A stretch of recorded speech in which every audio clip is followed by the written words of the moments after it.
Hello everybody, today on the channel we're talking about the other side of the supercar ownership experience. While some YouTubers may have you believe that owning a low volume run, high performance car is all about the super thrills, we all also know that sometimes it can be about the super bills. Yeah, I wrote that one.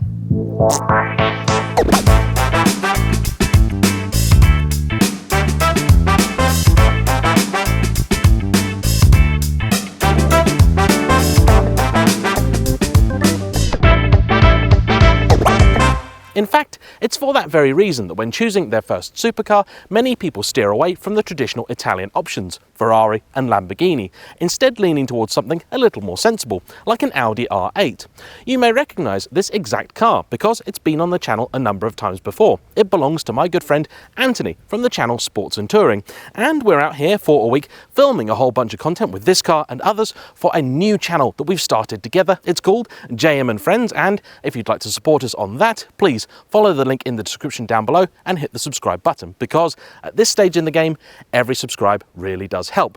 But that's not what we're talking about today. Unfortunately, last year Anthony's supercar dream turned into a nightmare when, only an hour and a half after he dropped it at the storage facility where it's kept, he received a message from them. No, they hadn't crashed it, but something had happened, which in the space of only a few minutes caused more than £8,000 worth of damage. Now, I know you all enjoy a good tale of woe on the channel, but for today's hot cup of Schadenfreude, I'm going to hand you over to the man himself. Anthony, take a bow. Now, I knew it wasn't going to be a trouble-free experience owning a 10-year-old supercar, so I got myself an Audi warranty, and that was just as well, because in the first year a couple of things did go, like the air conditioning and a couple of bits and pieces like the engine cover latch. In fact, all in, if I had to pay for those things myself, that probably would have cost about £10,000. But the one thing that did go wrong with the car, that was a bit scary, was in the first 3 weeks I was out on a drive with a friend, and the car just started misbehaving and shut itself off. I ended up having to get it towed home, and the dealership I bought it from were great. They just said, that's covered under our initial warranty, just we'll take it back, get it fixed for you. And it turned out to be some MAF sensors. Now, one of the things that I was concerned about is keeping this car at home on a regular basis. I kind of wanted it to be properly looked after. So I did some research and I found several different supercar storage companies in my area. And I found one that, you know, when you meet the people there, you just thought, yeah, these guys are real enthusiasts. They love their cars. And that storage company was GQ Car Storage. And at first, they were great. The package was affordable. It was kind of an all-inclusive care package that provided a cover, C-Tech charger. You know, they'd do maintenance washes on the car every time I returned it before it went back into storage. A great package, and the guys there were just really friendly, really nice, and we got on really, really well. So the car was stored with them for just over a year, trouble-free throughout that whole time.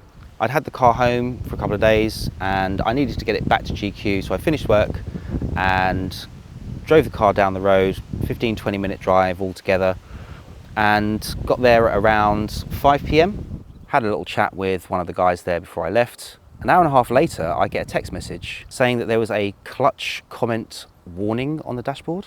So a few days later, I went back, and as soon as we walked into the storage area, there was a really, really strong smell of clutch. And the car hadn't even been turned on yet. It had been sitting there cold for a couple of days. So we switched on the car, waited for something to appear on the screen on the dashboard, and there was nothing. So we figured, well, let's just move the car out. Let me just drive it and see if there's any sort of sign of issues with the clutch. And so we moved it out, and as you're pulling away, the car was like juddering in a way that it had never done before. It's relatively smooth pulling away. And the first person I thought of calling was Ricky at RE Performance, and he was amazing. I have to say, big shout out to RE Performance.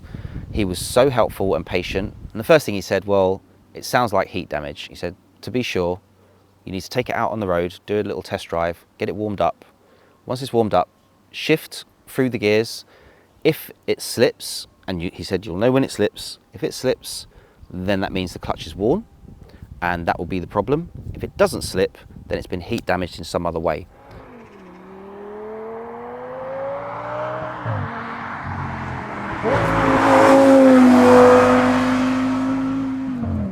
So I did that. It shifted just fine. It was only when you were pulling away that it was the whole car was shaking. It was just really quite disturbing how much it was shaking. So I got back on the phone to him and he said, yeah, that's heat damage. And it wasn't practical for me to recover the car to them. As I had really, really good experiences with Hatfield Audi, I decided to send the car to them.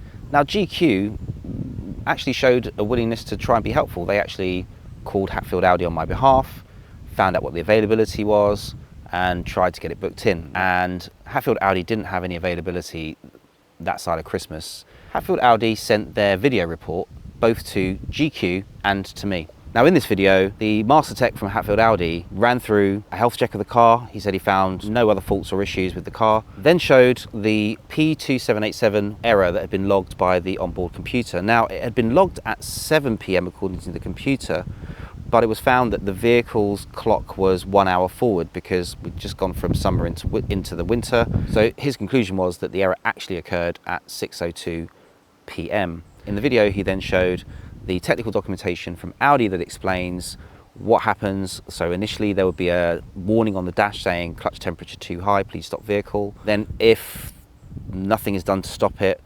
then the clutch damage may occur. So I'm baffled and I asked the Audi technician, well, what could have caused this?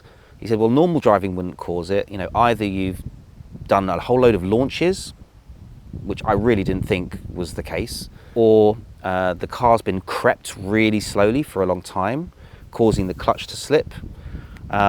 He said, or there could be some other reason. So I'm really confused, and obviously I go back to GQ, and really most of what I got back in the verbal conversations was that there wasn't anything wrong with how they moved it. They moved it just like how they ever did, and they couldn't have possibly have caused it. So I'm like, well, okay guys, there's no malfunctions on the computer. Hatfield Audi have said something specific had to have happened at that time to cause the damage. I arranged to meet with the guys face to face, and I met with Tim Fathers, you know, and it's basically Tim's business. He does a lot of the work himself, along with his colleague Richard. And he said, well, you know, it's just the clutch, it's wear and tear. It's one of those things go wrong with cars. And I was like, no, this doesn't feel right, I'm sorry. I was like, look, what I'm hearing from Hatfield Audi is that how the vehicle was operated and then a failure to respond to the warning by putting the car in neutral or driving the vehicle gently to allow the clutch to spin and therefore cool.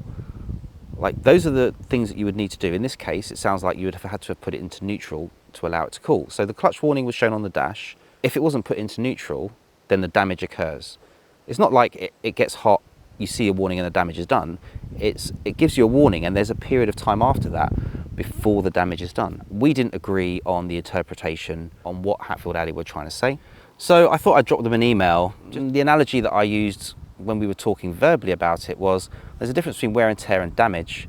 You know, your tyres are a wear and tear item, but if someone drives them the wrong way over those car park spikes and punctures all 4 tyres, that is not wear and tear, that's damage.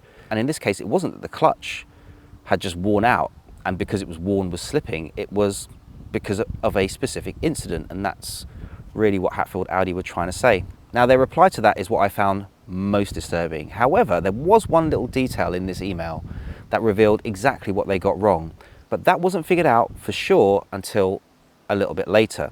But after they explained what their maneuvers were, they went on to talk about their terms of service, saying that I'd signed them on a particular date and time. All customers are therefore respectfully notified that we do not accept responsibility for loss or misdelivery or damage to any vehicle, accessories or other goods while in our hands for any purpose arising from any cause. This condition extends to customers' vehicles while being driven or moved by members of our team or while standing. Now, this was very interesting because I then dug out my copy of the terms and conditions, and the wording was slightly different, really saying that the individuals were not personally liable, but it didn't say anything about the company not being liable. I asked in another reply for them to produce a signed copy with that wording in it, and I never received it. How could a company say that they could damage your property while it's in their care and they can't be held liable for it?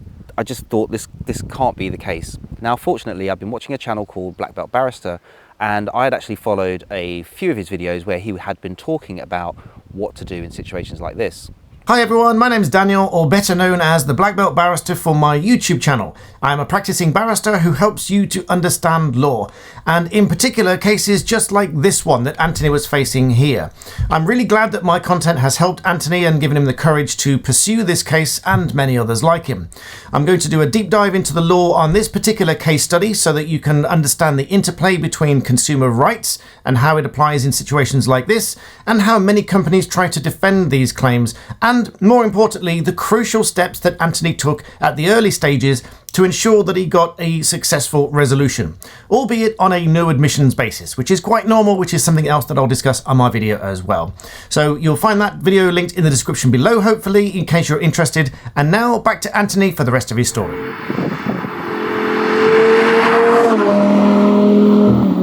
Something that is in the Consumer Rights Act is that a company must provide a service with reasonable care and skill. But in summary, I sent them one last email. I've asked to see your terms of service. I haven't had a reply.